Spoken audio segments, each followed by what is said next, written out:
Hello दर्शकों, मैं अपने यूट्यूब चैनल सोशियोलॉजिकल पॉइंट में आप सभी दर्शकों का स्वागत करती हूँ।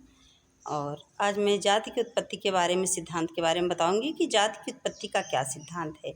जाति की उत्पत्ति के बारे में क्योंकि जाति जो शब्द है ये बहुत पहले से चलता आ रहा है, तो इसके संबंध में बहुत सारे अलग अलग विचारों का अलग अलग विचार है, मतभेद है।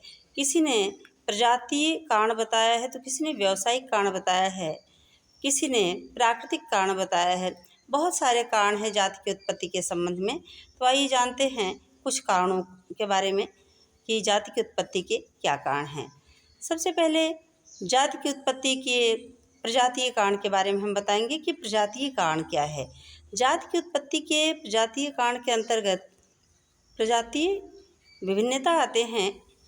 बताया जाता है कि हमारे देश में, हमारे भारत देश में जो बाहरी लोग आए, जैसे जो आर्य लोग बाहर से आए, उन्होंने हमारे देश में रहने वाले जो हमारे देश के जो मूल निवासी थे द्रविड़, उनसे अपने आप को भिन्न माना तथा उन्हें स्वयं से तुच्छ समझते थे, जिसके कारण उनके घर में शादी विवाह खान पान इत्यादि क्रियाकलाप नहीं करना चाहते थे, नहीं करते थे। इस प्रकार से उनकी एक अलग प्रजाति हो गई और ये समुदाय का रूप ले लिया। और इस प्रकार से प्रत्येक समुदाय का अलग अलग, प्रत्येक जाति का अलग अलग समुदाय बनने लगा और अपने समुदाय में ही शादी विवाह खान पान इत्यादि संस्कार लेन देन इत्यादि चीज़ों को करते थे। इस प्रकार से एक अलग अलग ग्रुप बन गया, समूह बन गया, वर्ग बन गया, जो कि धीरे धीरे जाति का रूप ले लिया। कुछ लोगों ने माना है, जाति की उत्पत्ति के सिद्धांत के बारे में कुछ लोगों का मानना है कि जाति की उत्पत्ति के व्यावसायिक कारण जिम्मेदार हैं।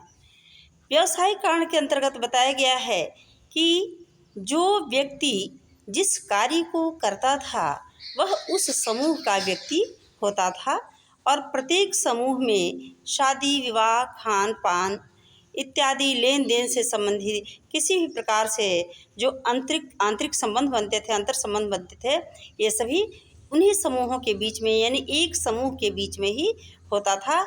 वो दूसरे समूह से किसी भी प्रकार की अंतर क्रिया करना नहीं चाहते थे। ये व्यावसायिक कारण था। और जैसे व्यवसाय प्राचीन काल से ही चलते आ रहा है, जैसे इसका कारण जो है एक प्रकार से ब्राह्मणों को भी माना जाता है। तो व्यवसाय के कारण जो लोग जिस व्यवसाय को किए वो उस समुदाय के हुए और उस समुदाय के अनुसार अपने ही समुदाय में सभी प्रकार की अंतर क्रियाओं को करते थे।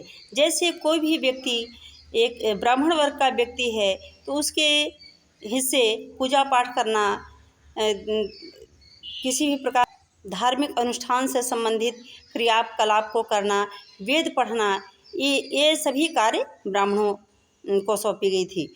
और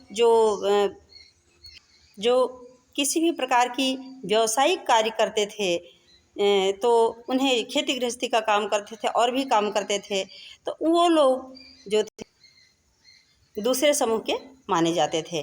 किसी भी प्रकार से यदि जो भी काम को कोई करता था उस काम के आधार पर ही उसका समुदाय निर्धारित होता था और एक समुदाय के लोग दूसरे समुदाय के लोगों से किसी भी प्रकार का अंतर क्रिया नहीं करना चाहते थे। एक जैसे बर्तन बनाने का काम करता है कोई, तो उसका एक अलग समुदाय हो गया। कोई सोने चांदी का कार्य करता है तो उसका समुदाय अलग हो गया। कोई मोची का काम करता है तो उसका समुदाय अलग हो गया। तो उन्हें निम्न वर्ग समझा गया, जो कमज़ोर वर्ग के लोग हैं। तो इस प्रकार से अलग अलग समुदाय में शादी विवाह या अन्य क्रियाकलाप करते थे। इस प्रकार से व्यावसायिक कारण माना गया जाति की उत्पत्ति का। इसके अलावा और भी कई कारण हैं